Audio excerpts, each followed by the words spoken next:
एक बार भगवान विष्णु ने माता लक्ष्मी जी से कहा कि पृथ्वी वासियों में भक्ति बहुत बढ़ गई है। माता लक्ष्मी कहने लगी कि प्रभु, वो लोग आपको नहीं मुझे पाना चाहते हैं।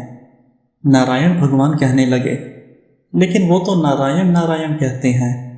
माता लक्ष्मी बोली कि अगर आपको विश्वास नहीं है तो उनकी परीक्षा ले लेते हैं। भगवान नारायण एक संत का रूप धारण करके एक नगर के सेठ के पास पहुंचे और उनसे कहने लगे कि मैं कथा सत्संग करना चाहता हूँ।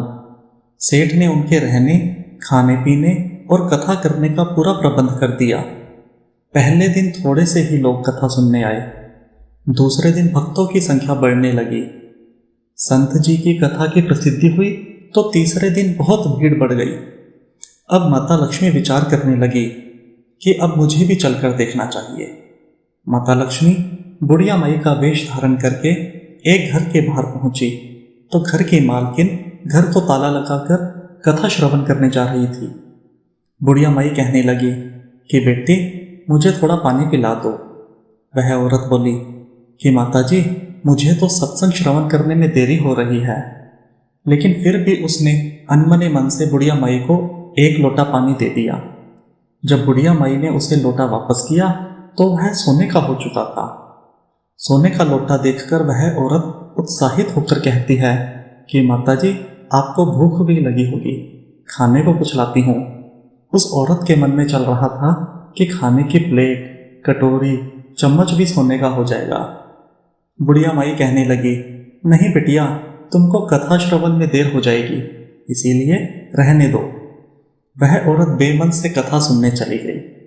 वहां जाकर उसने चमत्कारी बुढ़िया माई के बारे में सब औरतों को बता दिया। धीरे धीरे बहुत सी औरतें चलते सत्संग में से बुढ़िया माई के दर्शन करने उठकर चली गई।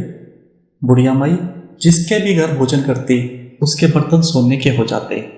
बुढ़िया माई की प्रसिद्धि बढ़ गई और भगवान विष्णु जो कथाकार के रूप में धरती पर आए थे, उनकी कथा सुनने वालों की संख्या कम होती गई। भगवान ने यजमान से पूछा कि अब कथा सुनने कम लोग क्यों आते हैं। उन्होंने कहा कि नगर में कोई चमत्कारी बुढ़िया माई आई है। जिस भी बर्तन में खाना खाती है, पानी पीती है, वह सोने का हो जाता है। भगवान समझ गए कि माता लक्ष्मी का आगमन हो गया है। अब जिस सेठ ने भगवान विष्णु के रहने खाने की व्यवस्था की थी, वे भी चमत्कारी बुढ़िया माई के पास पहुंचे और कहने लगे कि आप मेरे घर पर क्यों नहीं पधारी।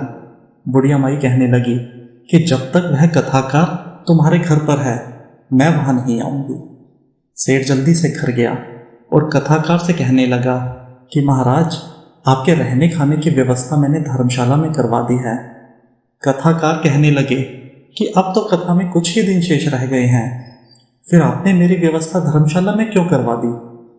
सेठ कहने लगा कि मेरे घर में आपसे भी कोई खास रहने आने वाला है। बुढ़िया माई उस सेठ के पीछे पीछे ही उसके घर पर आ गई थी। वह सेठ से कहने लगी कि मुझे इस कथाकार से कुछ जरूरी बात करनी है, कृपया आप बाहर जाएं। सेठ के बाहर जाते ही माता लक्ष्मी कहने लगी कि क्यों प्रभु, मैंने क्या कहा था। यह भक्ति आपको पाने के लिए नहीं, मुझे पाने के लिए कर रहे हैं।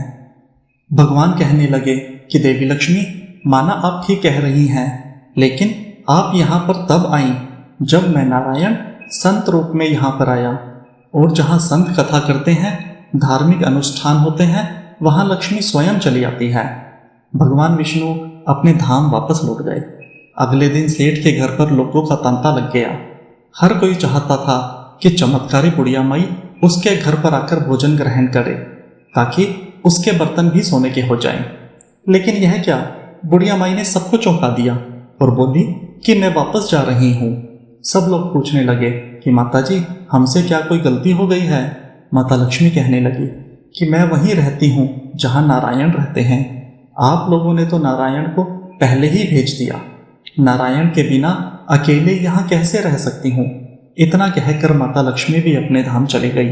अगर माता लक्ष्मी की कृपा प्राप्त करनी है तो नारायण की भक्ति करें, तब माता लक्ष्मी स्वयं ही पीछे पीछे आ जाएंगी, क्योंकि माता लक्ष्मी हमेशा भगवान नारायण के साथ ही रहती हैं।